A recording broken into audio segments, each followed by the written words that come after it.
Maya had become an expert at pretending. Pretending she wasn't tired. Pretending her stomach wasn't twisting with hunger. Pretending things weren't getting worse, even though every week felt like a new test life designed specifically for her to fail. But the one thing she was best at, better than surviving long shifts, better than stretching a single meal into 3, was pretending she was okay. Her smile was her armor. Small, soft, and steady. Every morning, she put it on before walking into Hearthway Grocery, the small supermarket where she worked as a cashier. The building was old, the aisles were tight, and the lighting buzzed overhead, but it was steady work, something Maya needed desperately. The job didn't pay much, but it paid on time. That alone kept her coming back, even on days when her vision blurred a little from lightheadedness. Even on days she had to count coins just to get enough for bus fare. Even on days she pretended she had eaten breakfast when she hadn't. Her rent had gone up again.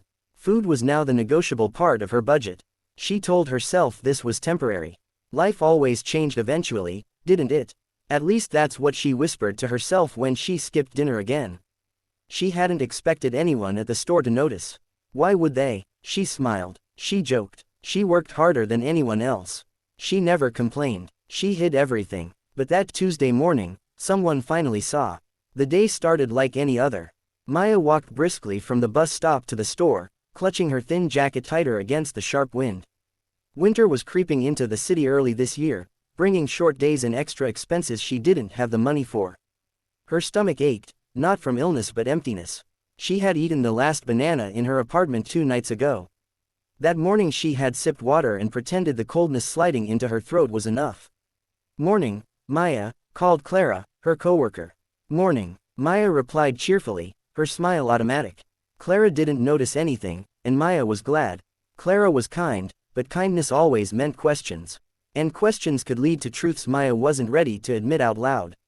She clocked in, tied her apron, and took her place behind register 3, the one closest to the bakery section. The warm smell of fresh bread drifted toward her every morning, both comforting and cruel. Today, it was almost unbearable. She clenched her fists beneath the counter until the feeling passed. The line was steady. Customers chatted about weekend plans, sports, their kids' school projects. Maya nodded and smiled at all the right moments, scanning items with robotic precision. Then, around 11 a.m., he appeared.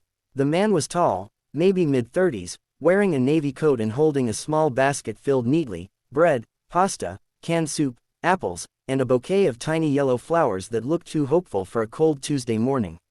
He set his basket down gently at her register. "Good morning," he said. "Good morning," she replied automatically, her smile returning like habit. But this time, something slipped.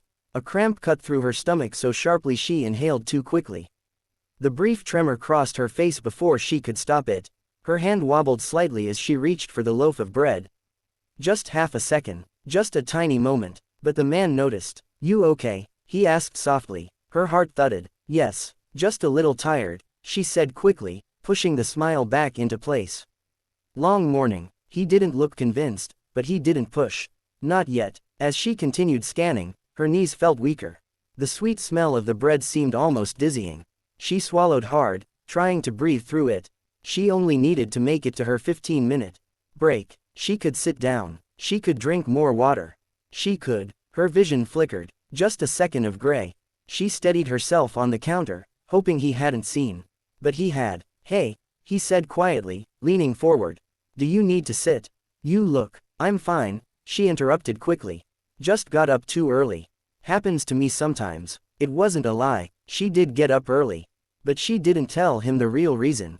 She couldn't tell anyone that she often woke at dawn because hunger made it impossible to sleep longer. The man nodded, though concern tightened his eyes. "All right," he said. "Just checking." She exhaled slowly as she finished scanning the last item, the bouquet of yellow flowers. "Those are pretty," she said automatically, her smile softening. "Someone's lucky." He chuckled lightly. "My sister. She just got a promotion. She loves these little ones." "That's sweet. She'll love them." "Thanks," he said. She handed him the receipt. But instead of leaving, he watched her for another second. Not in a strange way, in a careful, observant way. A way that made her feel suddenly transparent. "You sure you're okay?" he asked again, quietly. Maya nodded. Positive. She even added a cheerful laugh. The man gave a skeptical smile but didn't argue. Take care, he said gently. Really, have a great day, she said brightly. He walked away. She exhaled. Another interaction survived. Another person fooled, or so she thought. By 1 p.m., she was struggling. Her stomach growled so loudly she prayed customers couldn't hear it. Her fingers felt cold, not from the store's temperature but from lack of energy. She scanned items slower. She blinked more often, but she kept smiling. Then she saw him again. The same man from earlier, walking back into the store, this time without a coat, like he'd only stepped out for a moment.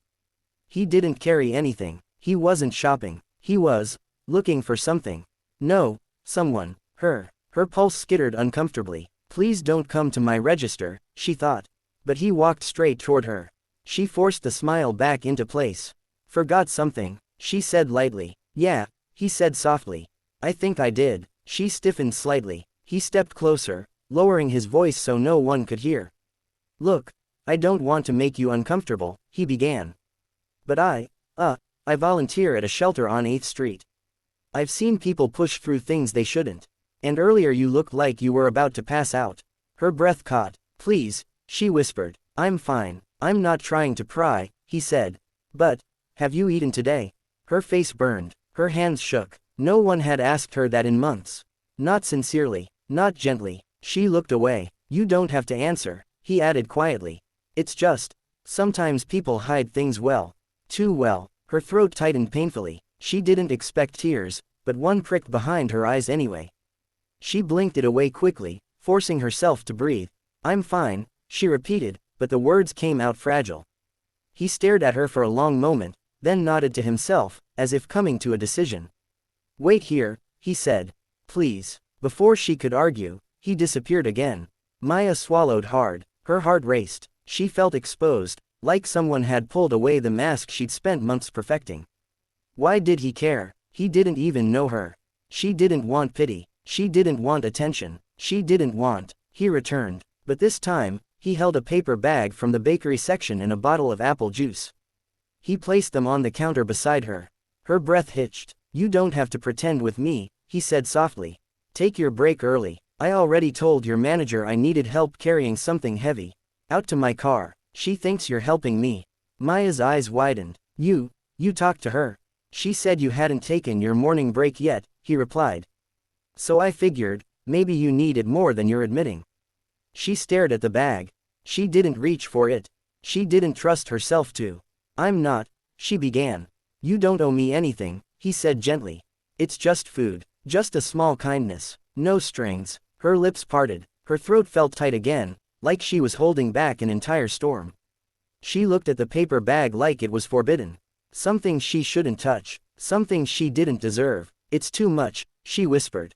No, it's not, he replied. You'd do the same for someone else. She inhaled shakily, and for the first time in months, she nodded. Thank you, she whispered. He smiled softly. My name's Liam, by the way. Maya, she said quietly. Nice to officially meet you, Maya, he replied warmly. Go eat. She hesitated, but he motioned toward the break room. With trembling fingers, she took the bag and the juice, her heart pounding with something that felt dangerously close to relief. She walked toward the back, feeling his gaze only until she disappeared behind the swinging door. When she sank into a chair in the break room, she opened the paper bag slowly, almost reverently, like it might vanish if she moved too fast. Inside were 2 warm rolls, a cheese-filled pastry, and a small fruit cup. Her eyes stung. She had planned to just drink more water today. She had planned to ignore the aches in her stomach. She had planned to pretend, like always. But now, her fingers trembled as she lifted the roll. She took a small bite, and the moment it touched her tongue, her entire body shifted.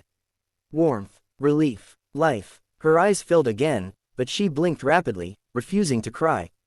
Not here, not now. She ate slowly at first, unsure if her body would rebel from finally receiving something. But the hunger tore through her caution, and she ate more quickly, not desperately, but gratefully. When she finished, a gentle steadiness replaced the trembling in her hands. A warmth spread through her chest. She breathed deeper. She couldn't remember the last time she had eaten in the middle of a workday. She couldn't remember the last time someone had noticed her enough to care. When she returned to her register, she expected Liam to be gone.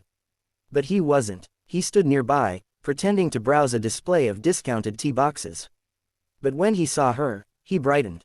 "You look better," he said softly. "I feel better," she admitted.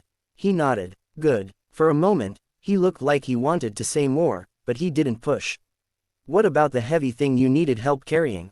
she asked teasingly. He laughed lightly. "Yeah, about that, I might have exaggerated." She shook her head, smiling genuinely. "You're ridiculous." "Maybe," he said, but it worked. She bit her lip, unsure how to handle the mix of gratitude and embarrassment swirling inside her. He wasn't flirting. He wasn't trying to make her feel small. He wasn't doing this for attention. He had simply seen her. Really seen her. And she didn't know how to process that. Before she could speak again, a customer approached, and she turned back to work. But over the next hour, she caught glimpses of Liam lingering around the store, quietly pretending to browse. He wasn't hovering in a strange way, more like he wanted to be sure she was okay before leaving. At one point, she found him in aisle 6 staring intensely at a box of crackers, clearly not reading the label. She laughed despite herself. Eventually, he came back to her register once more. "Okay," he said lightly, "I'm actually going this time." "You sure?" she asked, raising an eyebrow. "No more fake emergencies." He grinned. "No promises." She shook her head, her smile softer than before. "Thank you," she said quietly. "You're welcome," he replied gently. "Take care of yourself, Maya." "I will. And if you ever need anything," he added carefully, "the shelter I volunteer at is open every day. You can come by. No judgment, no questions." She nodded, her throat tightening again. Then he left, and she watched him go, feeling something unfamiliar settling in her chest. Something warm, something hopeful. Over the next week, Maya tried harder to take care of herself. She bought a few extra groceries with the small amount she could spare. She made simple meals. She forced herself not to skip breakfast, even if it was small. And every time she felt that familiar emptiness creep in, she remembered the kindness of a stranger who had seen through her smile. But the world didn't magically fix itself overnight. Bills still came, rent was still high, and Maya still struggled, but she didn't feel invisible anymore. And that changed everything. 1 week later, on her lunch break, she walked into the shelter on 8th Street. Liam was stacking canned goods on a shelf when he saw her. His face lit up. "Maya," she smiled shyly. "I thought I'd volunteer. Help out, if you need people." He blinked, surprised, and then he smiled so warmly she felt it all the way to her chest. "Yeah," he said softly. "We always need people." She stepped forward. For the first time in a long time, she felt like she wasn't hiding. Not anymore. And maybe, just maybe, life was changing after all.